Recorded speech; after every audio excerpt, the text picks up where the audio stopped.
Welcome back, everyone. This will be my brand new Avatar 2 trailer video, The Way of Water. They finally released a trailer for the movie that it took 14 years for them to get out almost. If you're brand new to the channel, be sure to subscribe to get all the videos. Obviously, I'll do videos for the movie when we get a little bit closer to it coming out. They release some more trailers. It's going to be their big Christmas movie this year because it's a Fox movie technically, but Fox was bought by Disney, so technically it's a Disney movie now. But now everybody's kind of racking their brains trying to remember what happened during the first movie because it's been so long and they haven't been doing a ton behind the scenes. Like, they've been showing off a little here and there over the last couple of years, but not really. If you guys didn't realize, James Cameron has actually been working on 4 different sequels. There'll be 5 Avatar movies total, and they're kind of doing a Star Wars type of thing, like with the original movies, the original 6 movies, where you do the saga of Anakin Skywalker, where like these sequels, all the movies, follow Jake Sully's family across the different films. This first film, Avatar 2, The Way of Water, is obviously all based on this water-based culture that they travel to. But obviously this trailer teases there have been a lot of changes in the Pandora planet itself and the culture between their different peoples, the humans and the Na'vi, over this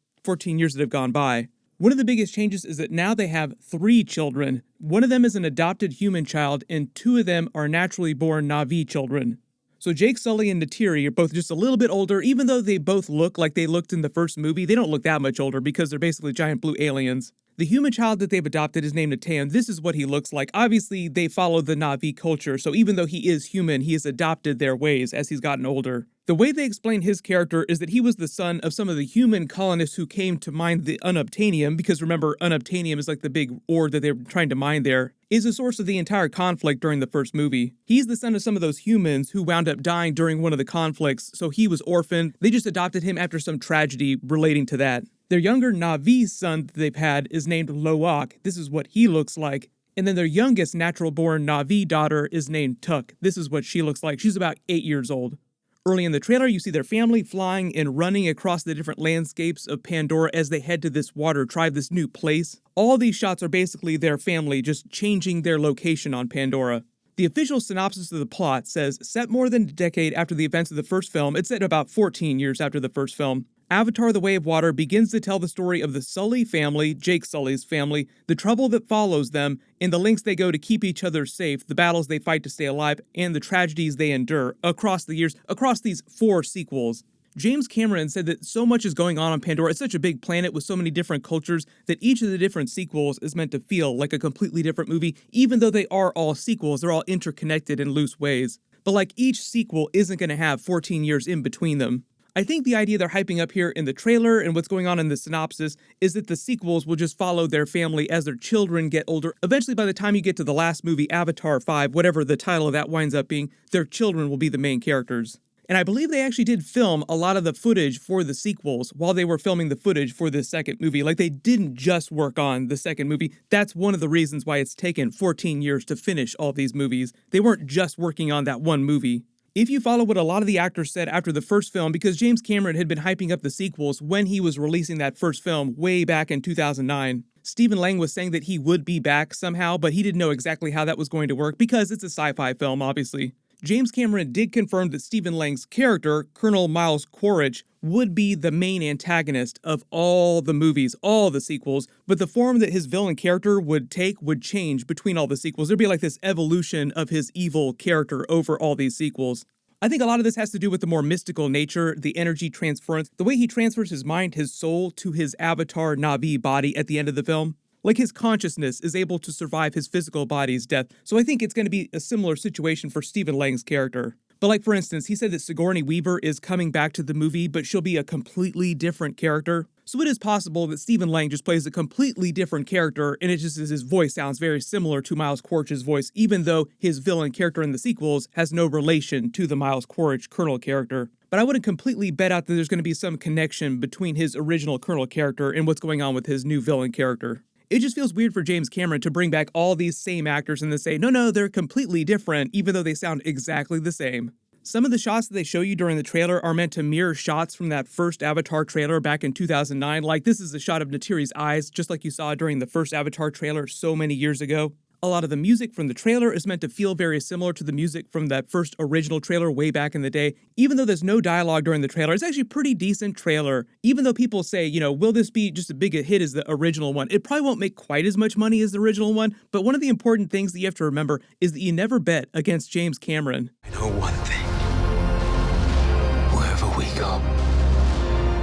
He didn't direct that last Terminator movie, like he was very loosely involved with that last Terminator movie. This time, this movie is completely his from the ground up from start to finish, which is why I think that he'll surprise people with how successful it winds up being. As they fly their family to this new water-based culture in a different part of Pandora, two of the other really big characters that he's introducing are both Kate Winslet and Vin Diesel's character. Now, he didn't say who Vin Diesel is playing, but he did say that Kate Winslet is a big part of this water-based tribe. I think that this character here is meant to be Kate Winslet's character. So I'm assuming that he would let Vin Diesel play like some small, funny Groot-like character, like he's playing some big badass.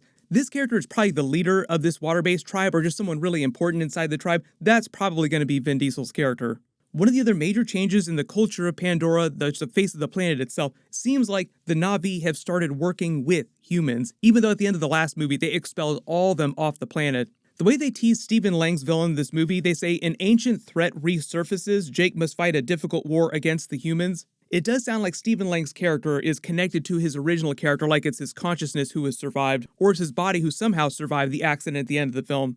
And somehow that gets twisted with the more mystical nature of what's going on Pandora. And that's how he goes from being a more contemporary type of traditional threat to a more ancient type of threat. Like it's a Darth Vader Emperor situation. You meet the Emperor that somehow has something to do with what's going on with Stephen Lang's character. And his villain character slowly evolves into an Emperor-like character towards the end of the last film. You have to imagine Jake Sully's character meeting the Stephen Lang villain character again after 14 years. It's just like Darth Vader meeting Obi-Wan Kenobi inside the Death Star. At last, we meet again.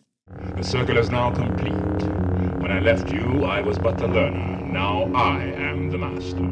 Which, because this is all part of the Disney umbrella, you're thinking about the Obi-Wan Kenobi episodes with Darth Vader and Obi-Wan Kenobi's rematch set 10 years after Revenge of the Sith. Don't worry, I will be doing videos for the Obi-Wan Kenobi episodes starting in a couple weeks. Those are going to be crazy in a really, really cool way. I think what they're slowly hyping up is that eventually the humans who are good will start working with the Na'vi, and it'll be like Na'vi plus good humans against whatever major threat winds up rising up through the rest of the sequels. Like, obviously the threat is very localized to Pandora right now, but I think eventually the Stephen Lang villain character, whatever this ancient threat is, will evolve to become a much, much bigger galactic level problem towards the end of the sequels.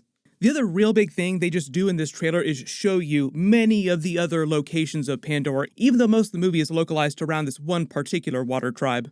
I think the idea through the sequels, though, is that they will travel to different major locations in Pandora so that they all look very different, even though it's the same planet.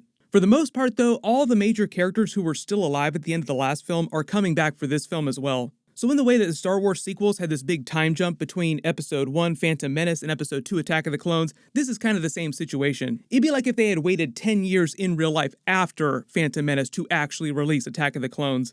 And even though I'm using the prequels example, this movie is not a prequel, it's obviously a sequel to the original Avatar movie. But if you have any big questions about what's going on in the movie, just leave them in the comments below. Like I said, my Obi-Wan Kenobi episodes will start in a couple weeks, so I'll be doing bonus videos for that really soon too. We'll get more footage for Obi-Wan Kenobi versus Darth Vader really soon. I've got a whole bunch of Doctor Strange 2 Multiverse of Madness videos planned for specific things in the movies. If you have any requests for that too, post them in the comments below. Everyone click here for my full breakdown Easter eggs for the entire movie right here, and click here for my full Doctor Strange 2 post-credit scene video. Thank you so much for watching. Everyone stay safe, and I'll see you guys in the next one.